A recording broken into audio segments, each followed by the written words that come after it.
ನಮಸ್ತೆ ಎಲ್ಲರಿಗೂ. ಇವತ್ತು ನಾನು ಮಾಡ್ತಾಯಿದ್ದೀನಿ ಗರಿಗರಿಯಾದ ನಮಕ್ ಬಾರೆ.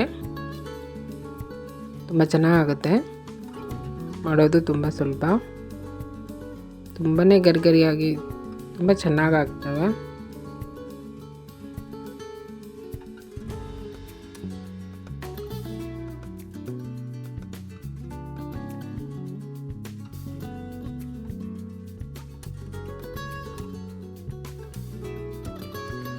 ನಮಕ್ ಬಾರೆ ಮಾಡೋದಕ್ಕೆ ನಾನು ರವೆ ತೊಗೊಂಡಿದ್ದೀನಿ, ಚಿರೋಟಿ ರವೆ 1.5 ಕಪ್ಪು ನಾನು ತೊಗೊಂಡಿದ್ದೀನಿ, 1.5 ಬಟ್ಲು. ಸ್ವಲ್ಪ ಜೀರಿಗೆ, ಅರ್ಧ ಸ್ಪೂನ್ ಜೀರಿಗೆ, ಒಂದು ಅರ್ಧ ಸ್ಪೂನು ಅಜ್ವೈನ್, ಸ್ವಲ್ಪ ಈ ರೀತಿ ಕೈಯಲ್ಲಿ ಉಜ್ಜಿ ಹಾಕ್ತಾಯಿದ್ದೀನಿ. ಆಮೇಲೆ ರುಚಿಗೆ ಬೇಕಾಗಷ್ಟು ಉಪ್ಪು. ಈಗ ಇಷ್ಟಕ್ಕೆ ನಾನು 2 ಟೇಬಲ್ ಸ್ಪೂನು ತುಪ್ಪ ಹಾಕ್ತಾಯಿದ್ದೀನಿ. ತುಪ್ಪ ಅಥವಾ ಎಣ್ಣೆ ಹಾಕ್ಬೋದು. ತುಪ್ಪ ಹಾಕೋದ್ರಿಂದ ತುಂಬಾ ಚೆನ್ನಾಗಿ, ತುಂಬ ಏನಂತಾರೆ ಅದಕ್ಕೆ, ತುಂಬ ಸಾಫ್ಟಾಗಿ ಗರಿಗರಿಯಾಗಿ ಆಗ್ತವೆ. ಅದು ಹೇಳೋಕ್ಕೆ ಬರ್ತಾಯಿಲ್ಲ ನನಗೆ. ಎಣ್ಣೆಗಿಂತ ತುಪ್ಪ ಹಾಕಿದ್ರೆ ಚೆನ್ನಾಗುತ್ತೆ. ಈಗ ಇದಕ್ಕೆ ಸ್ವಲ್ಪ ನೀರನ್ನು ಬಿಸಿ ಮಾಡಿಕೊಂಡು, ತುಂಬ ಬಿಸಿ ಅಲ್ಲ, ಹೀಗೆ ಮುಟ್ಟೋಕ್ಕೆ ಸಾಕಾಗುವಷ್ಟು ನೀರನ್ನು ಬಿಸಿ ಮಾಡಿಕೊಂಡು ಆ ನೀರಲ್ಲಿ ನಾನು ಕಲಿಸ್ಕೊಂಡಿದ್ದೀನಿ. ಈಗ ಕಲಿಸ್ಕೊಂಡು ಒಂದು ಅರ್ಧ ಗಂಟೆ, ಒಂದು 20 ನಿಮಿಷದಿಂದ ಒಂದು ಅರ್ಧ ಗಂಟೆ ನಾನು ಹೀಗೆ ಇಟ್ಬಿಡಬೇಕು, ಮುಚ್ಚಳ ಮುಚ್ಚಿ. ಇದು ಚಿರೋಟಿ ರವೆ ಇಲ್ಲಾಂದರೆ ಗೋಧಿ ಹಿಟ್ಟಲ್ಲೂ ಕೂಡ ಮಾಡ್ಬೋದು. ನೋಡಿ, ಒಂದು ಅರ್ಧ ಗಂಟೆ ಆದಮೇಲೆ ರವೆ ಎಲ್ಲ ನೀರು ಎಳ್ಕೊಂಡು ಸ್ವಲ್ಪ ಗಟ್ಟಿಯಾಗಿರುತ್ತೆ ಹಿಟ್ಟು. ಈಗ ಇದಕ್ಕೆ ನಾನು ಮತ್ತೆ ಸ್ವಲ್ಪ ಗೋಧಿ ಹಿಟ್ಟು ಹಾಕ್ತಾಯಿದ್ದೀನಿ. ಗೋಧಿ ಹಿಟ್ಟು ಹಾಕಿ ಕಲಿಸ್ಕೋಬೇಕು. ಇದು ಹಿಟ್ಟು ಗಟ್ಟಿಯಾಗಿ ಕಲಿಸ್ಕೋಬೇಕು, ಮೆತ್ತಗಿರಬಾರ್ದು, ಗಟ್ಟಿಯಾಗಿ ಹಿಟ್ಟನ್ನು ಕಲಿಸ್ಕೋಬೇಕು. ನೋಡಿ, ಇದು ಕಲಿಸುವಾಗ ಗೊತ್ತಾಗುತ್ತೆ ಇದು ಎಷ್ಟು ಗಟ್ಟಿ ಇದೆ ಅಂತ. ಈ ರೀತಿ ಚೆನ್ನಾಗಿ ನಾದ್ಕೋಬೇಕು. ನಾದ್ಕೊಂಡಾದಮೇಲೆ ನಾನು ದೊಡ್ಡ ಉಂಡೆ ಮಾಡ್ಕೊಂಡಿದ್ದೀನಿ.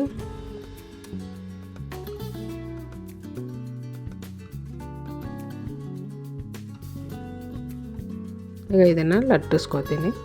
ಇದಕ್ಕೇನು ಹಿಟ್ಟು ಹಚ್ಚೋದು ಬೇಡ, ಹಾಗೆ ಲಟ್ಟಿಸ್ಬೋದು, ಸುಲಭವಾಗಿ ಲಟ್ಟಿಸೋದು ಬರುತ್ತೆ. ತುಪ್ಪ ಹಾಕಿರ್ತೀವಲ್ಲ, ಹಾಗಾಗಿ ಇದು ಅಂಟೋದಿಲ್ಲ, ಸುಲಭವಾಗಿ ಲಟ್ಟಿಸ್ಬೋದು. ನೋಡಿ, ಈಗ ಈ ರೀತಿ ಲಟ್ಟಿಸ್ಕೊಂಡಾಗಿದೆ. ಇದ್ರ ಮೇಲೆ ತುಪ್ಪ ಹಾಕ್ತಾಯಿದ್ದೀನಿ. ತುಪ್ಪ ಹಾಕಿ ಮತ್ತು ಸ್ವಲ್ಪ ಗೋಧಿ ಹಿಟ್ಟನ್ನು ಹಾಕ್ತೀನಿ. ಈ ರೀತಿ ಅಷ್ಟೂ ನೀಟಾಗಿ ಸವರ್ಕೋಬೇಕು.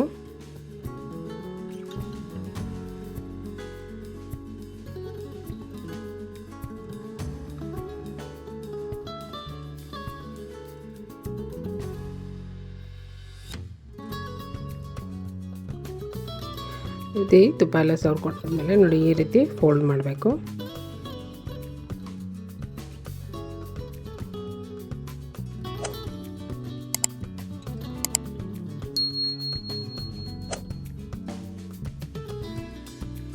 ಹೀಗೆ ಫೋಲ್ಡ್ ಮಾಡಿಕೊಂಡು ಲಟ್ಟಣಿಗೆಯಿಂದ ಮೇಲೆ ಸುಮ್ಮನೆ ಒಂದು ಸ್ವಲ್ಪ ಪ್ರೆಸ್ ಮಾಡಬೇಕು.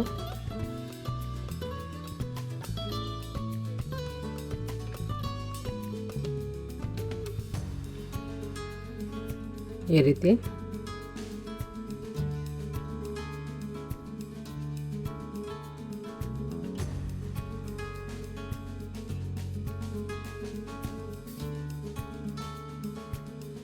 ಈಗ ಇದನ್ನು ಉದ್ದುದ್ದಕ್ಕೆ ಕಟ್ ಮಾಡ್ಕೋಬೇಕು. ಯಾರಿಗೆಲ್ಲ ನನ್ನ ರೆಸಿಪೀಸ್ ಇಷ್ಟ ಆಗುತ್ತೋ ಅವರೆಲ್ಲ ಫ್ರೆಂಡ್ಸ್, ರಿಲೇಟಿವ್ಸ್ಗಳಿಗೆ ಶೇರ್ ಮಾಡಿ. ಯಾರೆಲ್ಲ ಸಬ್ಸ್ಕ್ರೈಬ್ ಮಾಡದೆ ವಿಡಿಯೋ ನೋಡ್ತಾ ಇದ್ದೀರಾ ಅವರೆಲ್ಲ ಸಬ್ಸ್ಕ್ರೈಬ್ ಮಾಡ್ಕೊಳ್ಳಿ, ನನಗೆ ಸಪೋರ್ಟ್ ಮಾಡಿ.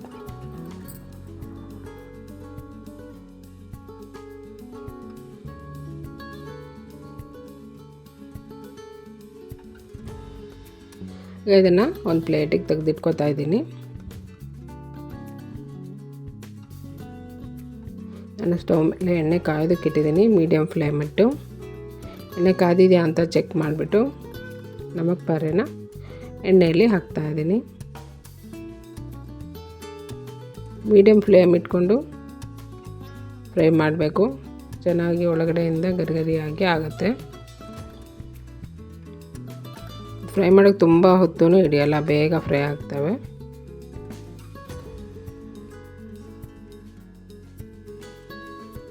ನೋಡಿ, ಈಗ ಸ್ವಲ್ಪ ಕಲರ್ ಚೇಂಜ್ ಆಗೋ ತನಕ ಫ್ರೈ ಮಾಡಬೇಕು.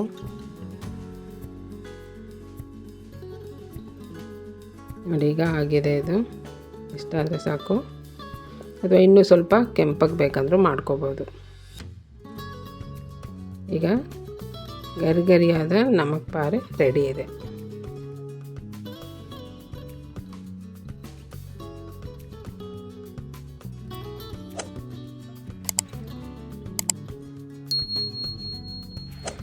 ಒಂದ್ಸಲಿ ಟ್ರೈ ಮಾಡಿ ನೋಡಿ, ತುಂಬ ಸುಲಭವಾಗಿ ಈವ್ನಿಂಗ್ ಸ್ನ್ಯಾಕ್ಸ್ ರೆಡಿ ಆಗುತ್ತೆ. ಟೀ ಕಾಫಿ ಜೊತೆಗೆ ತುಂಬ ಚೆನ್ನಾಗಿರುತ್ತೆ.